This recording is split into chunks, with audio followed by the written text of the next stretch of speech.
أعوذ بالله من الشيطان الرجيم. بسم الله الرحمن الرحيم. كتاب التوحيد.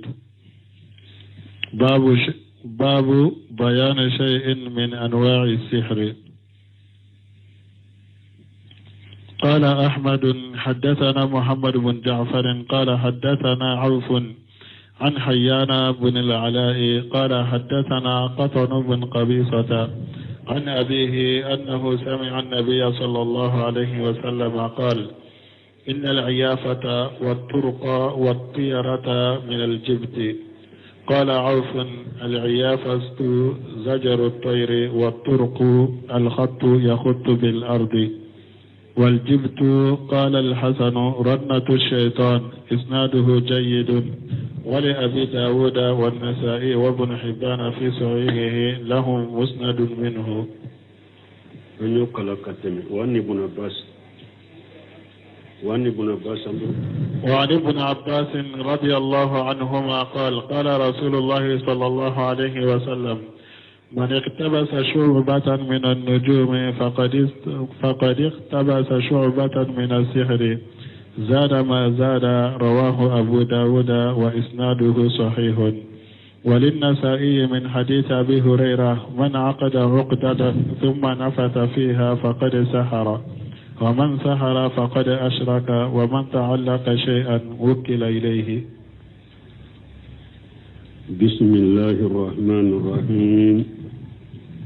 والصلاة والسلام على نبينا محمد وعلى آله وأصحابه وسلم تسليما كثيرا. سبحانك لا علم لنا إلا ما علمتنا إنك أنت العليم الحكيم. أستغفر الله الذي لا إله إلا هو الحي القيوم وأتوب إليه. اللهم انفعنا بما علمتنا وعلمنا ما ينفعنا وزدنا علما. biye araba suye hijriya bakele ani kemenani ani binani ani woro saharu zuli hijja minye hijriya sankalo tani fulana bisunye o foloye komi ambe jate min fo wakati be ambe saudiya ka jate de fo parce que mogo munun be kofe ulu ka jate bode ka kacaya min ye juli hijja hiji kalo a folo de ye bisuye miladi nasaraw ka jate ba fula ni mugani duru san kalo duru na bisuye mugani segina ambe dawda bu masjid ar-rajab ambo kono درسوا الإمام شيخ الإسلام محمد بن عبد الوهاب أكا كتابه كونو كتاب التوحيد بوندا منا كو كدبالي نوني يوم كدوني بانجي دبالي نوني يولا بوندا من فلنيني دبالي نوني يوم منون بفو أدو بساقي كتا دبالي لشري حقيقة ما munun bɛ kɛ n'a kɛbaga b'a yɛrɛ dɛmɛ ni sɛtanɛ ko dabaliw kɛ a dɔw bɛ sagi ka t'o ma ni min kɛra o ye dabali nɔniya ye o ye musirikiya ye dabali nɔniyaw dɔ bɛ a b'o fɔ nin bɔnda kɔnɔ u dɔw bɛ sagi ka taa dabali kɔrɔ de ma maana de ma lugha la maana na lugha la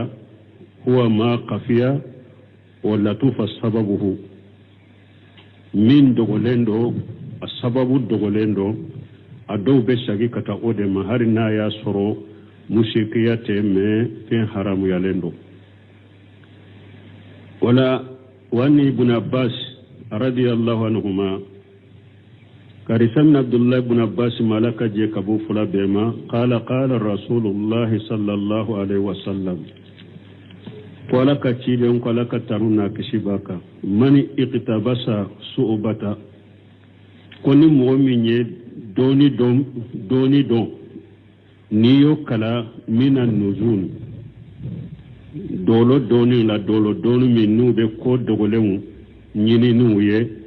ni mo minye doni jama do doni kalite do kala ola faqad ihtabasa su'bata min as-sihri jada majada ye dabali bonda do iyo kala iyo do ika dabali doni be jidi kata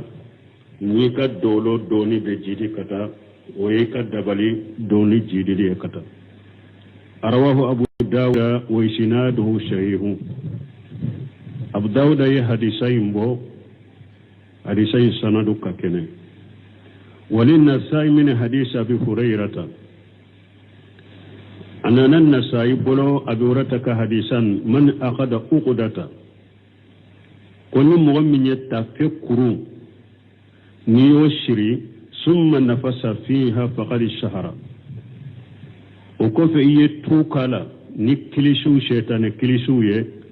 iye dabalike kaba o man sahara ni mu'min fana ye dabalike faqad asraka iye mushriki yake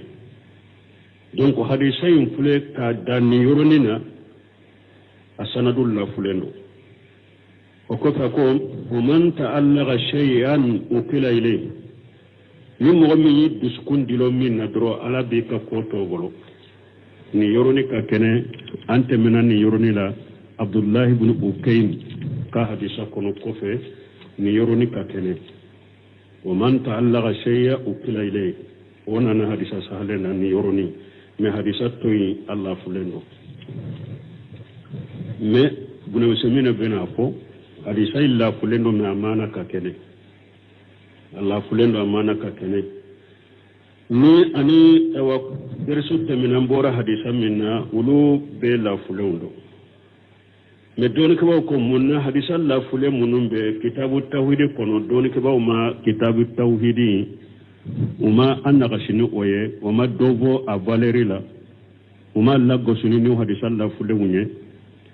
parce que iba sura be hadisa munun do no har mun ka sanadul la fulendo iba soro aye aya do nati uga ye hadisa sahalen do nati min be hadisa la fulay manafo donc hadisa la fulay fo baga fo ni be ke doro ko agiriya aniku ko umana faram fanche kata abe hadisa la fulay nunu nati puru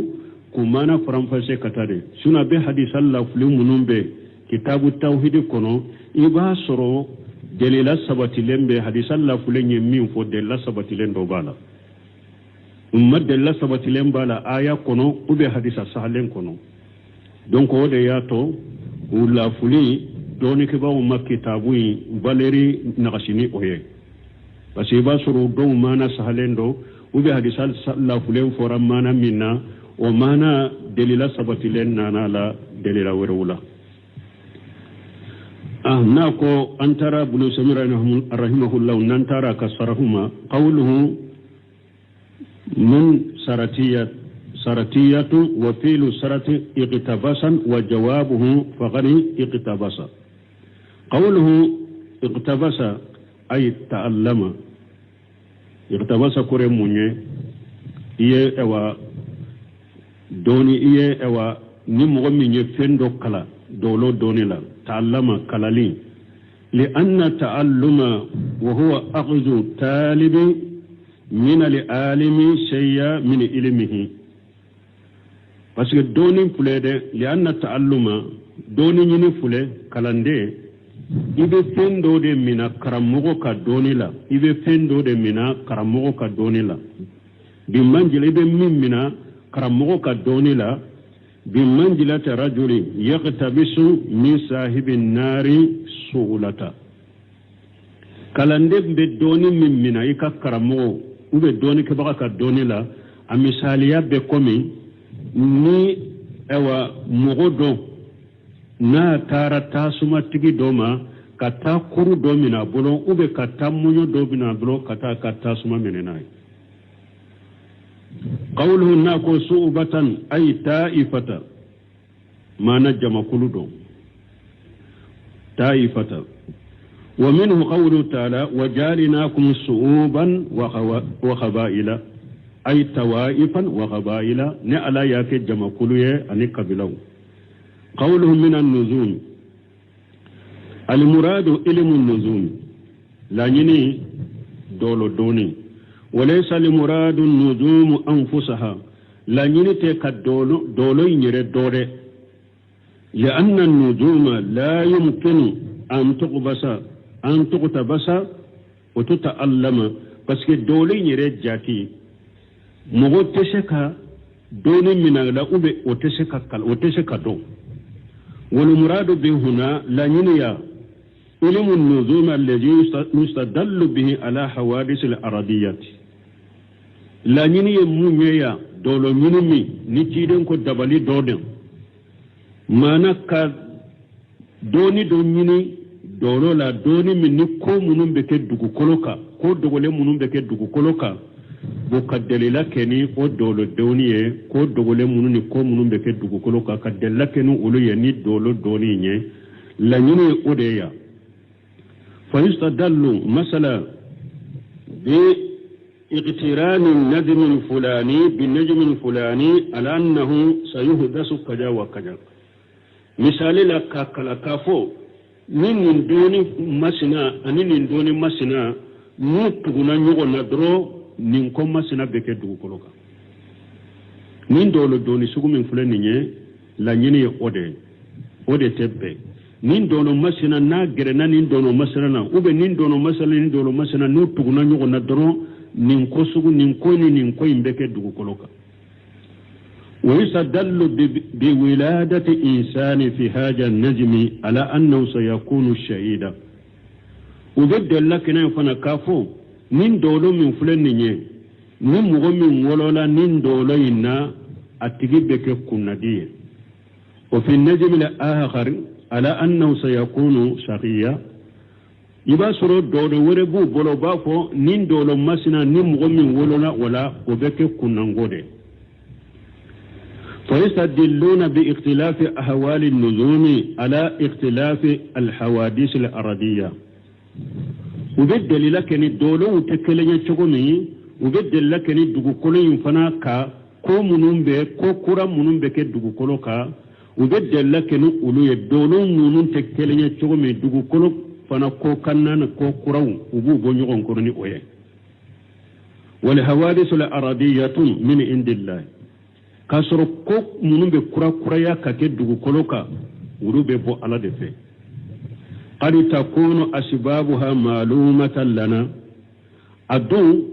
كو كرا منون باكي كاكي دوغو كولوكا وبيبو على دفع أدو بسكك أمبوس وسبب دو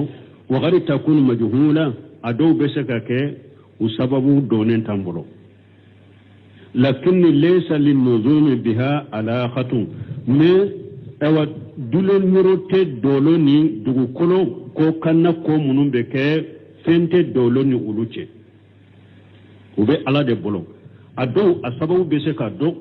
أدو أسبب بسكك أتدو mais dilo ñogonyate uni doloche ولهذا جاء في حديث جيد بن خالد الجهني في قجوة الهدبية من دي قصو أنا جيد بن خالد الجهني أكا حديث كونو ميني أو هدبية كتلي قال صلى بنا رسول الله صلى الله عليه وسلم جاءت ليلة على إسر السماء من الليل ko ciiden sallirani ulu ye a y'a sɔrɔ sufɛla la sanji de nana sɔgɔma ciiden ye fajiri salli n'u ye imami ciiden ye fajiri salli a yɛlɛmana ka ɲɛsi jama ma wa qala ciiden ko qala allahu taala asbaha min ibadi muminu bi wa kafiru ciiden ko jama ma a tigi ala ko bi dugu jɛra nka jɔnw dɔ bɛɛ ululli manananye nka jondo be kafirani ne alay faman qala mutirina binawin kaja wa kaja binaw yani binnajmi wal ba'u li sababiyati yani hada al mataru min an najmi fa innahu kafiru bi mu'min bil kawkab dugu jele sanji min na suro ciden ko aw tigi ala ko dugu je rabbi don limanani ne alay do kafirani ne alay sanji min nana suro ni mugo ko ni sanji nana ni nin dolo masina de sababu ye wotigila mugo o limanani ni dolo ye o kafirani ne alay o limanani dolo ye ni mugo min ko ni sanji min suro nin dolo masina min bora de o de sababu ya to ni sanji nana o tigila mugo kafira ale kafirana ne alaye alimanani dolo de ومن قال مترنا بفضل الله ورحمته فذلك مؤمن به كافر بالكوكب متيدن كو او تيغ الاكو مغمي دغو جيلس سانجي من نانا سورو ني مغمي كونين ني سانجي سوروني الاكا فسمنتن الاكا نيما دي وتيغلا مغود ليمناني ني الاي اكافراني دولويه فالنجوم دولو لا تاتي بالمطر دولو تسكن ناني سانجي ni mugo be sanji dilo dolo de la kafo ni sanji min fulani nin dolo masina de ka sanji do ube ni sanji min fulani din dolo masina de ya nati ettigila mugo elli manani dolo e kafran alay dolo teseka nani sanji wala tati bi riyahi aida dolo teseka nani kinyo fanaye ومنه نأخذ قطع الأوام أكوننا أمبن مغو كقطو دو الذين يقولون إجا هبت رياه إريه مغو منو نفيه تشيرا تلا نجم الفلاني نوبا فو كونين دولو مسنا دي بورا ودياتو نفيه تشيرا نمبن مغو تشاما منو مغو منو بولو نمبا أيرا كوتك مغو بقطولا لأن النجوم لا تأثير لها برياه باسكو دولون نو شيت فيون كاكولا صحيح أسهل دكوني أن بعد الأوقات والفصول كو وقتو دوبي أني سان يلما وقتو دوبي يكون فيها إريه ومطر في بك ولا أني سانجي فهي جرف لهما bo o te ko kulu kera sababu ka finye nati ka sanji nati a wakati de do masala samya wakati samya kuma setote si sawa ni samya wakati shera finye betti sanji bena o te ko ko sababu ya inde sababu do me a wakati de do o ke wakati de yo o wakati wala sati sababa li rihi aw li matar iba sur o wakati alema ke sababu ye ka pinye nati ama ke sababu ka sanji nati me sanji ke wakati de ya ale doro sanji nana o ko ni sale no bekewo wa ilmu an-nuzum yanqasimu ila qismayn dolo doni betila katatila yuruma fula al awwalu ilmu tasir folo ka fo dono doni min ni iba fo nin dolo masina ni ale bora bonnin ko masina de beke mana doni min ni ebe noke dolo wula jaka kokura munun beke kelila wa huwa an yustadalla bil ahwal al falakiyati ala hawadith al aradiyya ilmu tasiri munye e ka delila keni ka dolo doniye kokura munun bake kake dugu koloka e ka dewa o delila keni ka dolo doniye o kelila fa haja haramu batilu min dolo doni sugu min fulani nya haramu de nin cinyalende do e ka dolo doni kala ka dolo boyoro kala ka fo nin dolo masina ko ni bora doro nin ko imbeke dugu koloka mogo nyuman do be sa ube mogo nyuman do be e wa bange uluna nyogono ube sai nin dolo masina bora sami o sai imbe nyade ube nin dolo masina bora sami o sai imbe cinyade ube balawude bena nin dolo doni min fulani nya haramu e حرام باطل لقول النبي صلى الله عليه وسلم نمجمك كما كسلك تنونا كسبك من اقتبس صعوبة من النزوم جيدون كوني مغميني دوني دومنا كبو دولولا فقد اقتبس صعوبة من الشهر او ايد دباليك يردو يوكلا وقوله في حديث جيد بن خالد ani tiden ka hadisa kono jeri bun khalidi tiden ka kuma jeri bun khalidi ka hadisa la man qala mutirna bi nawin kaja wa kaja ni mo min ko nya sanje soro nin dolo masina de kafiru bi e kafirani ne alaye mu'minu bil kawkab illimna ni dolo de ولقول النبي صلى الله عليه وسلم في شمس والقمر أني تيدن ككما تلي أني كلو كولا إنهما آيتان من آيات الله لا ينكسفان لموت أحد ولا لحياته تمام تلي نور مننا تيدن تلي لا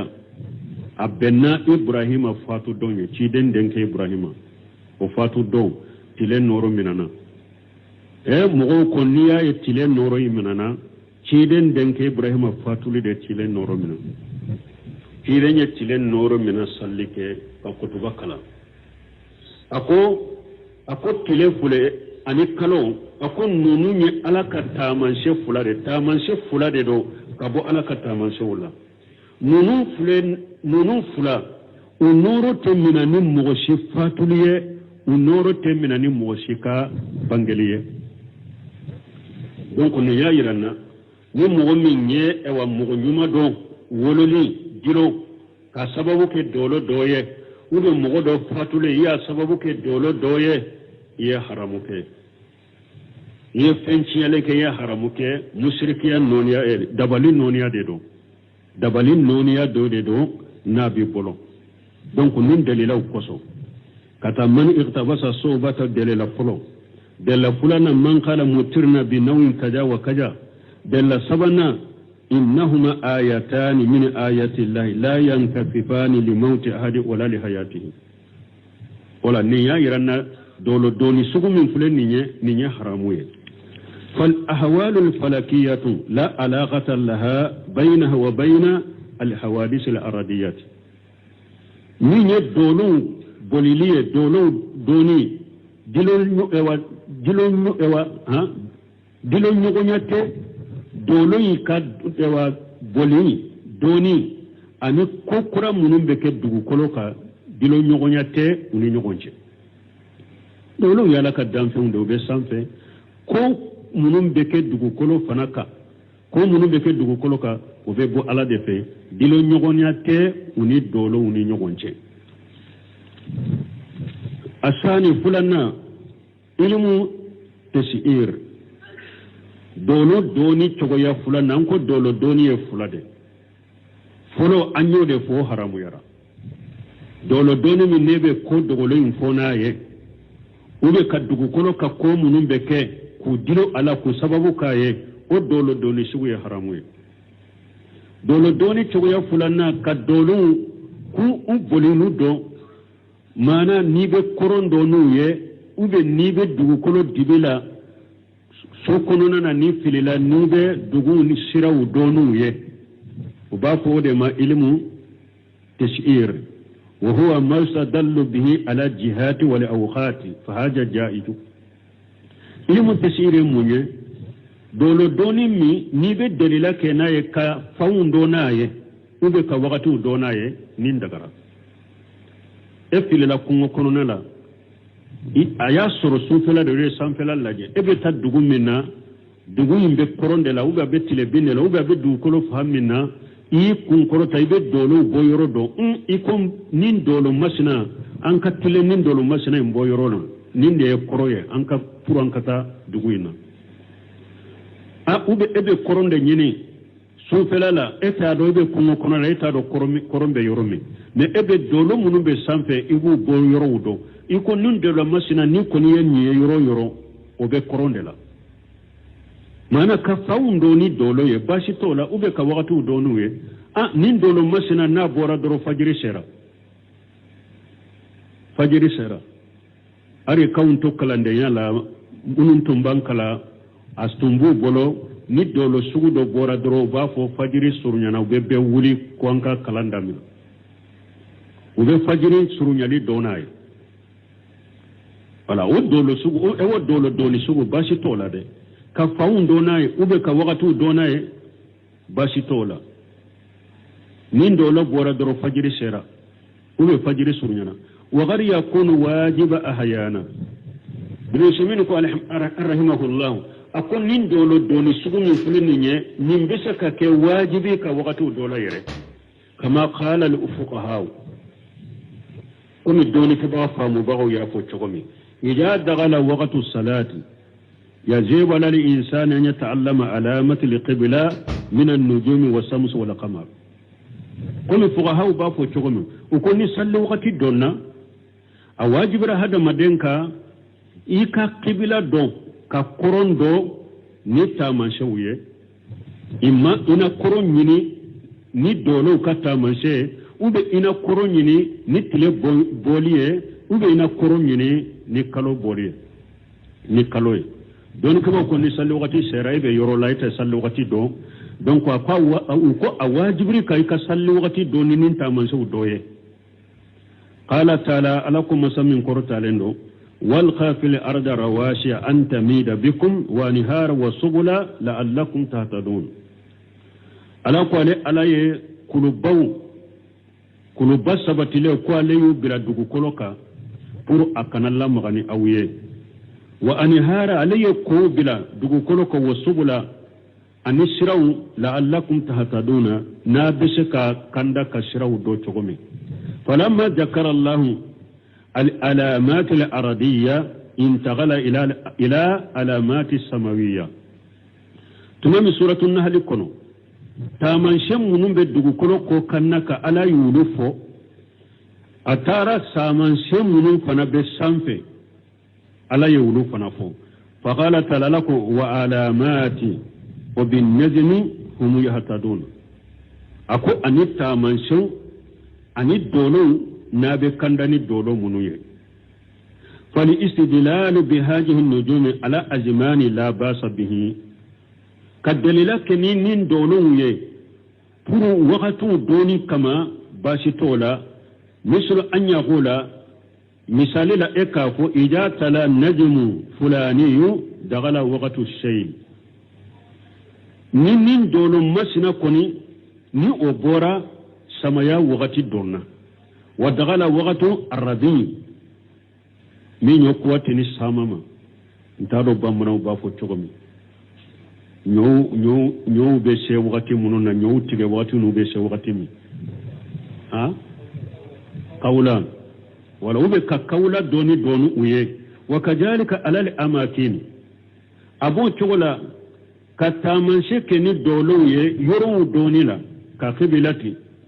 wasamani wal janud pour ka koron donu uye ani kanuman donu uye ani ka banya fanyina nyogona ku doni dolo ye bashite nonuna min dolo masina be bo koron de la de koronye yande nin dolo masina be bo numan de la de numa ye yande nin dolo masina be janubu banya fande la banya fanya yande de nunu na nyogona bashite nonuna donc afamura dolo doni ye togo ya fulade dolo doni do be ode ye dabaliye min ni be ko dogolen fonay comme na be jamana kono be do bolo nin dono doni de bu bolo samaya don to be nasu dila ka benyora u fala katanu yem misiri dawla ko sanyele man nasi dolo doni bagaw de be okay ubota dolo de la konni sai balaw be na ni sai na de sanyele man nasi pule ko pukele duru be ko pukele dorme tanta nube mogo tilo tige ka soro iba soro le minyen ni sanjina manyasi bo ka pere mogo ma balaw ba le yere soro ni sain kona sembe karuga bolo be kari ube balaw ba ka demba ya do soro donc nin dolo doni munu nunu ni de haramu e nunu de dabaliye men ka koron do nu ye nka ewa tile bi yoro do nu ye banya fanni kenyagam fanku doni ewa dolo ye bashi tola وقوله فقد اقتبس صعوبة من الشهر جاد ما جاد المراد بالشهر هنا ما هو أعم من الشهر المعروف ناكو إيه دبالي بوندا دوكلا إنكا دبالي بوندا يا كلا بجيري تانك نيكا دولو دوني بجيري كتا دبالي نفلي نيري نيورو لا وهي دبل من وانغرب لندو كتم دبل من دونندو لأن هذا من الاستدلال بالأمور الخفية التي لا حقيقة لها أما سو محمد بن وهب نابن نونك دبل بونداي أنكو دبل يتشويا فلادي دبل من بكني شيطان بارو يكير دمني شيطان دبل من نوي مسركيه ها دولو دوني دبل تو أسوغو يده ako famu dolo dabali to osu dolo doni ni ciden ko dabali do dabali haqiqa intede mana ni ciden ko ni mad dabali munna parce que an ko dabali lugha dabali beke dogo dela ana sababu dogo lendo bo efule ka ko munun doni nin dolo yi doni ye ko dogo le unde do sababu donen tula afora ko dabali do ni yorode السبب الدغولينو لأن هذا من الاستدلال بالأمور الخفية التي لا حقيقة لها بس يفلك الدولة كني الدولة دليل كني الدولة يقوم دولة قوم من دغولينو حقيقة لا كما أن الشهر لا حقيقة له كم نيد دبلين دوبي ني حقيقة لا تغمي ولا يغلب الأشياء لكنه يموه كم نيد دبلين ني حقيقة أنكو دبلين كالتي دولي شهر الحقيقي وبي وشهر التغيير دبلين تقويا دوبي حقيقة لا بكون دو يلما إنيا كرون كسر أكوما يلما من أيكون بمو إنيا كرون فهكذا اختلاف النظام لا تتخير بها الأهوال أبو تقول لا دولون بولي نيغون كرون وتسغى الله لسي يلما جيا قولا وتسغى يلا كومي ني اوا شهر التغيير تسغى فنيل ما كابوا تقول تقومي دي دولون فنا كدوني ودولون فنا تسغى وبورا نيغون كرون تقول وتسغى فويل ما جيا كالله حلولا دونك افورا كو دبالي دي ني يورودي donc la nunu famuli o de be kalanden na fa ko so be fo ka ni yoro do ka famu parce que karasa ye musrikiye ci den ko ni dolo doni be woli musrikiye ni ni fana be ewa delila ke ni dolo ye mo nyuno mbangale fatule musrikiya do ewa abole do islamia kono ubi janto la o yoro la wodi ya to ubu franfansiye parce que ko do bena ko bondala wote hada madenke mushrike ya kumbaba kila bo islamia kono cide nyu foko ewa dabali munna parce que dabali dogolendo de donc o fana beke ewa o fana fen dogolendo haqiqatu la haqiqati dabali do la chuma haqiqatu fana la ko chogola cide nyu foko dabali no o yorode masala ambena misali ala amma bi wakati tasoro nemima ya yorola cide ko nemima ya ye dabali de nemima ya dabali de do me yala namima kiri min be dabali kala ko o kiri be namima kawa ka fo ye kafiri e kan ka fa o ba kawa ni pranfasha na nambo pranfa wal nunu de ka famu parce que be ta fo sisa ko abe kitabe tawdi re kono ciden ko ni dole dole be bolo do ye dabali kala de dabali kala fa na kafiri de kan ka fa de la wali ya to Sheikh Mahmoud bin Wahab bin Semini bin afwa kasarahu la nyefe akom munna ye bonda do ama kiri tige aye bonda dode akombe na dabali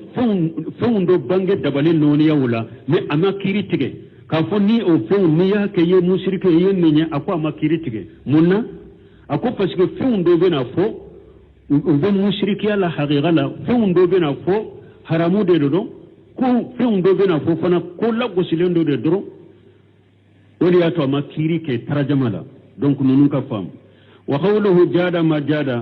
أي كلما جاد صعوبة من تعلم النجوم أجزال صعوبة من الشهر معنى نيكا دولو دوني باكي كجيدي كتا إكا دبالي دوني بجيدي كتا دي وجه ذلك أبكي تقولي أن الشيء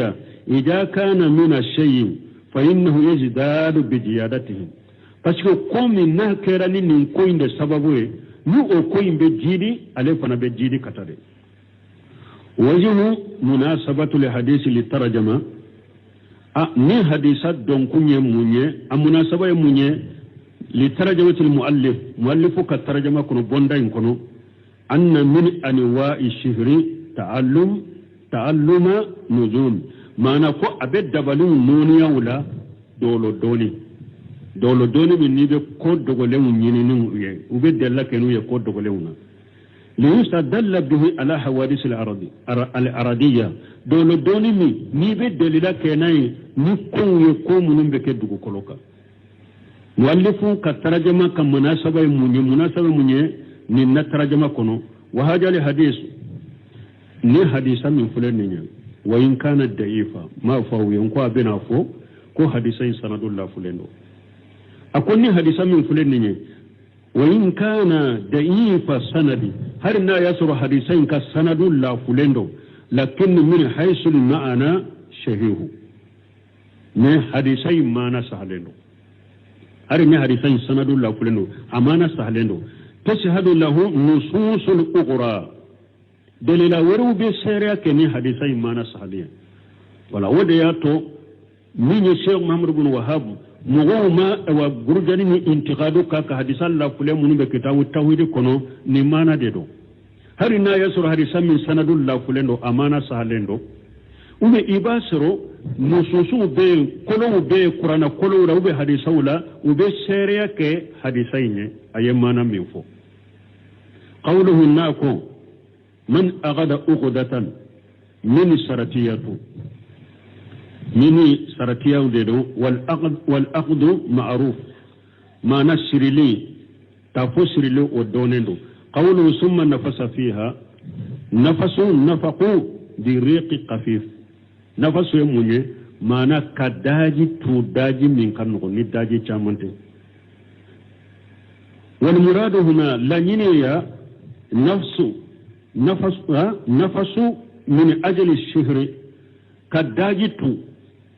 تافين كرو كنو ندباليه أما لو أخذ أخدة ثم نفس فيها من أجل أن تهتكما برتبة فليس بالداخل في الحديث أما نيروني فناي من مؤمن يداجت تافين كنو كاسر ندباليه فسيك شيطان كليشي دو دفو ewa idda kono o daje ku tout à fait na pour ka siri o de dabali mais ni mo mi etumbe fendo de siri eye daji to ala pour ka siri linde ka se ka nyogo mina ni oto de no hadisa kono etumba ke ka fendo siri eye re bado ni daji kala na nyigina bo asiri linde nyogo mina kosobe ni daji to ni o hakilina de no on ngani ade oto do hadisa kono ni mo min ye daji tutta fosirili ni dabaliye de o de bendo hadisa in kono fa nafasu min ajali shihr ni ye daji tu ni tuni ke ni ewa dabali sababu de yafalunahu ba'da al ahyani lisarfi mo go ke wagatu dola pour kam mo sage ka boy kam muso ka fu nyama fa yusrifuna biha rajulan jawdatihi do go ta fosugu shiri pour ka ce yelema ka bo akan musoma wala shiyama inda aqdin nikah kuma mana furu sirli waqti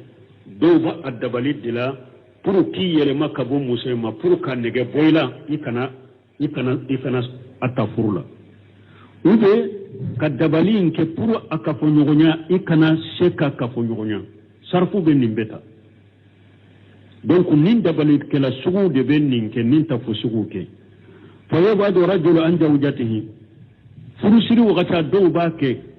puru ka ce mabo akan musoma fala yuqwa ala jimaiha ipese ka fanga soro ka muso ka fononya ado be ke ka furusiri wakati uba ke ila puru ki mabo ka musola ado uba ke ila ipese ka fanga soro ki kam muso ka fo nyogonya ni gerelala faman aghada hadhihi al-uqdata numgum min tafwin shiri faqad waqa fi shihri ibn nadbali kono edon nadbali kono ibn nadbali kono kama qala ta'ala kunu ni ala ko masamin kortalenu o misari nafasati fil uqad aben ni sura kono suratul falaq ala ikan kisi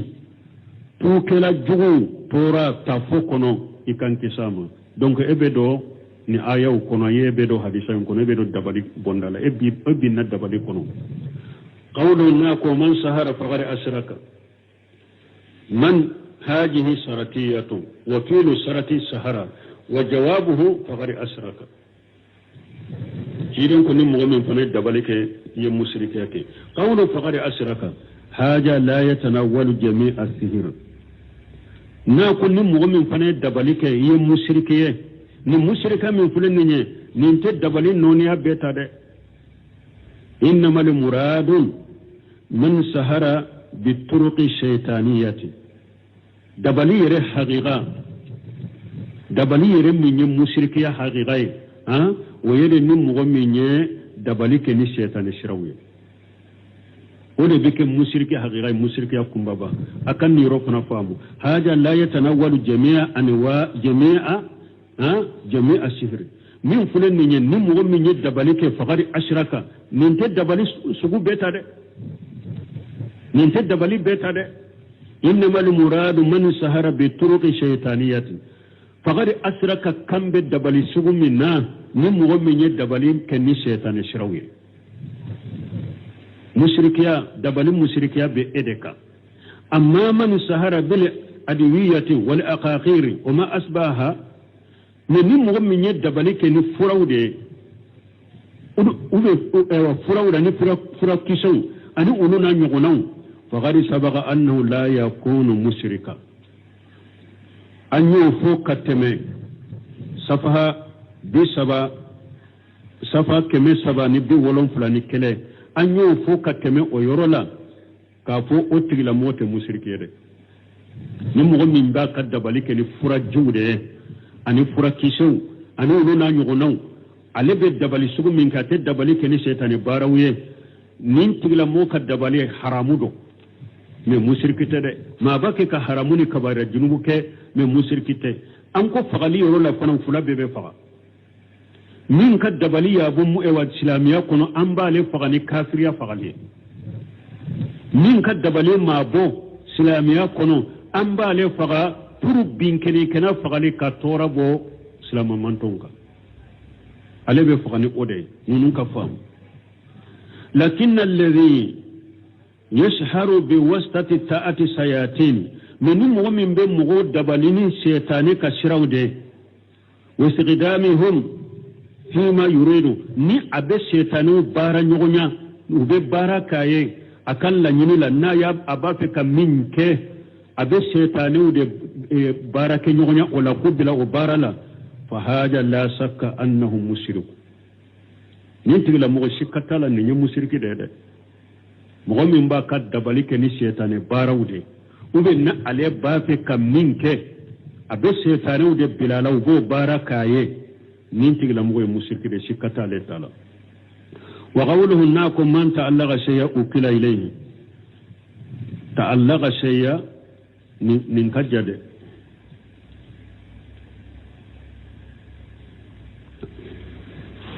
من بيسك الدفع ناكم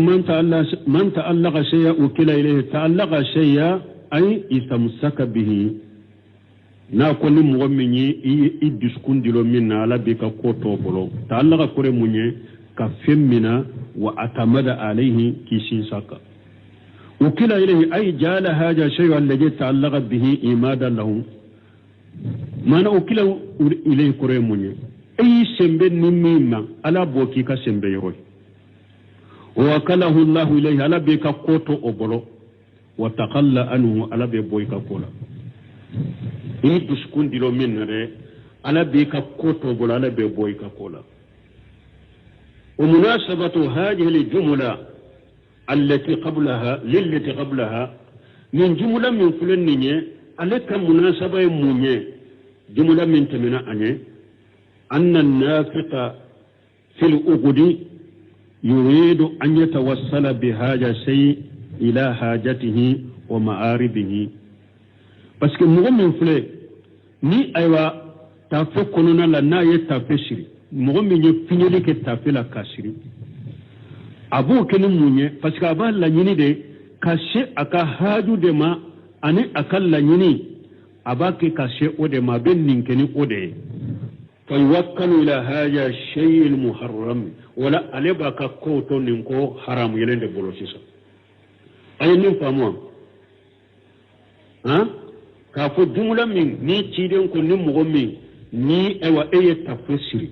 eye tuni ke tafe kono ya siri ye dabali ke o yoroni mumbe ani hadisa labace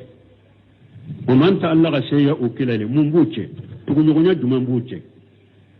parce que mogo min be tafe siri ka tu kala ika tuni ka tafe siri la nyini munya akilla se ibe min nyini akilla soma ibe sinsa ko be te sinsa ka ibe sinsa ka de parce que ibe tafu shiriki ka klisuni ka dabali kala pour ikalla nyini de kaso donc ni yo fana ke e bi disukun dilo la de parce que e bolo sisa e ta silembe nin tafu de ka ki ka tulin kara pour aka ilkal akilla se ikalla nyini na isin sira ka iwe ma sinsa ka ewa hadisan labai mbode irela ni mogo min fana disukun sisi min ka ki dilo la ala bi to bolo de mana ayi disukun dilo nin tafe minna ki sinsa ka ko abe ekal la nyini ewa abe ke sababu ekal la nyini soro ala bi ka ko to abolo parce que ka ko sinsa ka وجه آخر وجه آخر يوللا وهو أن من الناس من إذا صهر عن طريق النفق بالأخذ ذهب إلى سهرة وتعلق به أنكو أدلو نيرو فولي ويرو دلو نيرو من بالي جملة من تمناني أن يفولو فاي لا هلا وربي ندلو نيرو بوني نيرو ni eye mogo min dabali ni ka fiɲɛli sira ye ka fɔ kɔnɔ o tigila mogo bɛ taa jɔn fɛ ko a bɛ taa yɛrɛ furakɛ dabalikɛlaw wa ta'allaqa bihim a b'a dusukun dolo dabalikɛlaw la wala yadhhabu ila al-qurra'i wala adawiyati al-mubahati wala adaiyati al-masru'ati a tigi tɛ taa kuranna kalanbagaw fɛ u ka kalan k'a kan fura minnu dagalen don a tɛ taa olu fɛ gaw minnu ye sariya ye a tɛ olu kɛ a bɛ taa dabalikɛlaw de fɛ k'u ka ale furakɛ a dusukun bɛ a b'a dusukun dolo dabalikɛla ninnu de la o man tawakkala ala allahi kafahu ni mɔgɔ min y'i ka kow n'u y'u da ala de kan ala b'i wasa mais a ka ca e bɛ mɔgɔ min dabali tɛ n'i ka taafo ye a tɛ taa kuranna kalanbagaw fɛ dɛ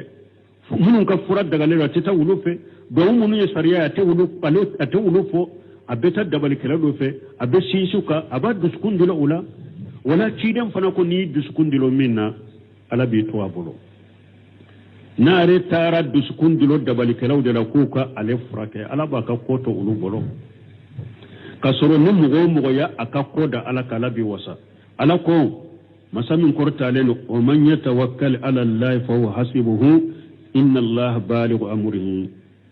فهو حسبه إن الله بالغ أمره على كل مؤمن يكاكود على بوسا على كاكو بشيلم ردام وإذا كان الله حسبك فلا بد أن تصل إلى ما تريد أو ني على فنا يهذا مدن وسا لا بد يبمون يني يباسو ibe munyini be shama ibasoro ni yakoto ala bulu lakini man ta'allaqa shay'a min al-maghluqina ukila ilayhi min mugo ni dulola fenwo fenna dan fenna ala bi ka ko shengoma ومن ukila ila shay min al-maghluqina ukila ila da'fi wa ajji ومن ukila ila shay min al-maghluqina ukila ila da'fi wa ajji wa awrati aw mugo min fana ni ewa ala yi sembe kata dansen de ma i sembera fenna i ka ko tora fembolo min la fulendo i ka ko tora fembolo min be dese i ka fun tora fembolo min le bulendo ni ka ko tora dansen de bolo i ka ko tora la fellan fule bolo i ka ko tora fendese le bolo i ka fen tora fellan fule bolo felle bulen bolo ولهذا من قصو ينبغي أن تكون دائما متعلقا بالله في كل أفوالك وأهوالك حتى في أهون الأمور من قصو كاكا هذا ما دي يكدلو على دلا يكالله على بلا في كل أفوالك يكاكيتا بلا يدلو على دلا وأهوالك يكالله على بلا يدلو على دلا حتى في أهون الأمور هل نفهم من كنغو hari ka ko munu nu kan no de ni hari e bolo ko bawte kan no a bedda ala de ka hada maden ki ka ko bedda ala de ka mais ni sinsi danfende ka yi sinsi fellan kulenka yi sinsi fende selenka yi sinsi felle bulenka mogo ki ka ko be dilo ala de la i ka ko be sinsi ala de ka i ka lahala i ka keta be la i ka lahala be da hari ko munun kan nugo uto ala de bolo wa naqulu lil insan an ba ko hada madenye i itamidi ala wa naqulu lil insani itamidi ala nafsika binisbati lin nas fala tashaluhum wala tastadilla amamahum an ba ko hada madenye ini nyugona hada madaw ne nyugonce yi wasado yerela ini nyugona hada madaw ne nyugonce ishinshi yereka iki wasado yerela ikana hada madaw dele ikana ta ire doya ukoro yi wasado yerela ini nyugona hada madaw nyo oyede wastaghna anhu ma astataita bo iki yere kariya ka bo hada madaw ne sheko hakebe ini nyugona hada madaw isinsi yere ka iku toy iku delilu te ikani yere doya ukoro ikariya kabo mo ikaseko hakebela o yi nyona hada madunye de amma binisbati lillah me ala fala tastaghni anhu kana kariya kabo ala bolo ite sila kariya kabo ala bolo de bal kun daima mutaammida ala rabbika ikake bada ikake sinsilembe itige ala kade hatta tatayassara lakal umuru fo akaf kun noyaye kuna noyaye ini nyogona hada madaw ni nyonche ha sinsi yereka u dalili toy kani yere doya u koro i kariya kabu me ka sheko hakebe me ala ite sika kariya kabu ala bolode daima isem ikako sinsi tigi ala kade onake sababu e fo akako ikako noya ye omene haja nawi aben min kalite kono man yata'allaquna bi badil ahraj yu'alliqunaha mogo munun bu u yere nugu yere dilo sebe undola sebe ube sebe nde fwale aharaju ba fa ma sebe gumbaji ka fa tawadola yetto ko chama fo sebe ra mogo be sebe wala minna ni nya doye aben nin kalite kono mogo do ubin u sinsi sebe unde ka ubu dilo sebe undela ka sebe undilo u yere la fa innahum yuwakkaluna ila haja mogomin ni eye ni sebe dilo ki diskun dilo sebe na ala be ka ko sembe kata sebe nunuma wala yahsulu lahum maqsuduhum awa itun ukalla nyinu tu kalla nyini sorofana ube sebe dilo ni la nyinu mununya ala buto sebe unde bolo ukakko to sebe bolo kalla nyini tenya fana lakinnahum me law tamadu ala allah nutu nyuka ko sisi alaka wasalaku subula sar'iyata nudo na silamiya ka sariya shirawula hasala lahu ma yuriduna ube min yinin utumba soro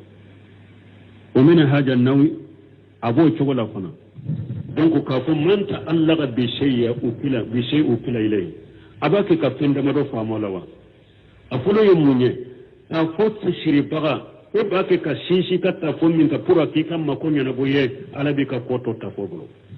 kele afulana ka kuma kono tafusir la kemi fana dabali ni e tara dabali kelaude pe ka sinsu ka ku furaka ala bi koto dabali kelanu numbro ibi ko sembe ala dema aha sabana aka kuma wula ni mugo munun be sebe undilo ku diskundilo sabela ka sebe undilo yere la bu koto sebe umbolo uma koto nyana bo nu ka koto alabu kam ko nyana bo abo la tuno min haja nawi aida man ta'allaqa shay'an min al-qubur نمغ من جلولا كبرو فندلا وجالها ملجوه ومقيسه عند طلب الأمور فإنه يوكل إليه أبو تقول نمغ من جلولا كبرولا كودس كندرو كبرولا عليه كبرو دكا كسم بيورو نيكودو ياسرو عليه كبرو دكا دمكسي يورو نيكودو ياسرو أبتا كون يني كبرو تقول فإنه يوكل إليه على بين فنكو تو كبرو بلو أباتو كبرو تقول بلو والإنسان هذا مدين قد يفتن ويحصل له المطلوب بالدعاء هؤلاء أو هذا مدين دو بيانا بولا جربي فنادي mo munum be dilo kaburu late katuka haju nyine kaburu fe ala ba do la jarabi nu tara uye duawu ke kaburu la milla nyini minye ukalla nyini ala bes ukalla nyini nyanabo wala nyini be nyanabo ye ولكن هذا المطلوب الذي حصل عند دعائهم لا بدعائهم أين يروحون فهم من بتقدم كسي كبرولا نوكا كودو بينينابو لا جربي ديرو فتنة ديرو مانا إيكا كون ينابورا كبرو يرو ديلا ني أتكم كبرو مولي إيكا كون ينابو لا جربي ديرو مؤمنون نو بكبرو تيجي دنتين بولون أدو أيد دعو منك كبرولا duawi ni jaabi wakati be ala bolo abe den soro ni den soro le ni duawi ndeye me den ma soro ni kaburu tigi ngolele do ba soro bana bala beta kaburu tigi do fe kata e wa kaburu tigi wole ka ala dele ka kaburu tigi ka yirala ko ka ale furake bo duawi ayi duawi minke ala be bana yin bola ni duawi sababu ka soro bana ma bola ni kaburu tigi walele de nimbeke wala ayatu sharihatu fi zalika ayawu yatni mbanganye ka fu kaburu tigi ni shike ka wala atesha ki jabi hamina ko min bila atesha ka nyana bo ayayo jayanye ala ko omani adallu mimman yadu min dunillahi man la yastajibu lahu ila yawm alqiyamati ala ko jon fililendo akum mo shi fililente ka mo bo mo min ni ba ke ka fure min te alaye min te saki jabi fukata qiyama so te saka mo jabi fukata Allah ni shike ikso soro lemba kunna ni shike I jolembe su kunna ni shike sugurute su ye ba ke ka dela te saka jabi fukata qiyama ibe min nyina te saka nyana bo lakin Allah ta'ala qad yaftinu man sa min ibadi me ala